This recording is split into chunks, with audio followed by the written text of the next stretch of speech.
Hi, నేను మీ రవికుమార్. ఎలా ఉన్నారు అందరూ? ఈరోజు మనం తెలుసుకునే టాపిక్ ఏంటంటే 2025లో టాప్ 5 ఐటీ స్కిల్స్ ఏంటి నేర్చుకోవాలి. ఖచ్చితంగా మీరు గనక ఐటీ వైపు చూస్తున్నారంటే ఈ టాప్ 5లో ఏదైనా ఒకటి చూజ్ చేసుకోవచ్చు. చూజ్ చేసుకోవడమే కాదు, దాంట్లో మంచిగా డెప్త్‌గా లర్న్ చేయాలి కూడా. ఫస్ట్ స్కిల్ ఏంటంటే artificial intelligence and machine learning.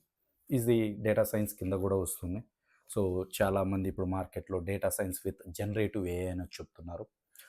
ఈ కోర్సుని మీరు నేర్చుకోవాలి. ఎందుకంటే డేటా అనేది ఎక్కువ వస్తుండే కొంది ప్రెడిక్టివ్ అనాలసిస్ అనేది చాలా అవసరం. దాంతోపాటు చాట్ బోర్డ్స్ కానీ, క్రియేషన్ కానీ, ఆటోమేషన్ ప్రాసెస్‌కి కానీ ఇలాంటి జాబ్స్ ఎక్కువగా రావడానికి అవకాశాలు ఉంటాయి.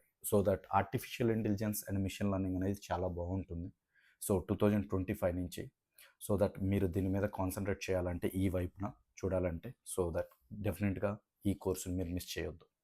తర్వాత క్లౌడ్ కంప్యూటింగ్. నార్మల్గా 2012-13 నుంచి క్లౌడ్ కంప్యూటింగ్ బాగా ఫేమస్ అయింది.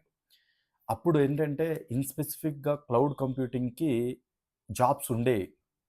కానీ ఇప్పుడేంటంటే స్పెసిఫిక్గా క్లౌడ్ కంప్యూటింగ్ ఒక్కదానికే జాబ్స్ రావు. కానీ ఇది ఖచ్చితంగా మోస్ట్ డిమాండబుల్ కోర్స్ అండి. ప్రతి ఐటీ పర్సను ఈ కోర్సు నేర్చుకోవాల్సిందే. తెలుసుకోవాలి. లైక్ ఏడబ్ల్యూఎస్ క్లౌడ్ గానీ, ఎజ్యూర్ క్లౌడ్ గానీ, జీసీపీ క్లౌడ్ గానీ, కుదిరితే మల్టీ క్లౌడ్ కూడా మనం తెలుసుకొని ఉండడం వల్ల చాలా బెనిఫిట్ ఉంటుంది. ఎందుకంటే ప్రెజెంట్ అన్ని ప్రాజెక్టులు కూడా ఆన్ ప్రైమ్ నుంచి క్లౌడ్‌కి మూవ్ అయ్యాయి. So that second cloud computing. దాంతోపాటు సైబర్ సెక్యూరిటీ. సైబర్ సెక్యూరిటీ అనేది ఎంత మంచి కోర్స్ అవ్వబోతుందంటే ఫ్యూచర్‌లో, ఎందుకో చూడండి మీరే. నౌఏడేస్ ప్రతి ఒక్కళ్ళు కూడా డిజిటల్ వరల్డ్‌లో బతుకుతున్నాం. ఈ డిజిటల్ వరల్డ్‌లో బతుకుతున్నప్పుడు ఏమైపోతుందంటే ప్రతీదీ కూడా ఆన్‌లైన్ ట్రాన్సాక్షన్స్ అని మొత్తం కూడా మొబైల్ యూసేజే, ఇంటర్నెట్ ద్వారానే యాక్సెస్ చేస్తా ఉన్నాం. దీనివల్ల ఏమైపోతున్నాయి, సైబర్ అటాక్స్ బాగా పెరిగిపోతున్నాయి. ఇప్పుడు ఈ సైబర్ అటాక్స్ బాగా పెరిగినప్పుడు అసలు సైబర్ అటాక్ ఎందుకు జరిగింది? ఓకే. సో, అది ఇన్వెస్టిగేషన్ ఎలా చేయాలి? ఓకే.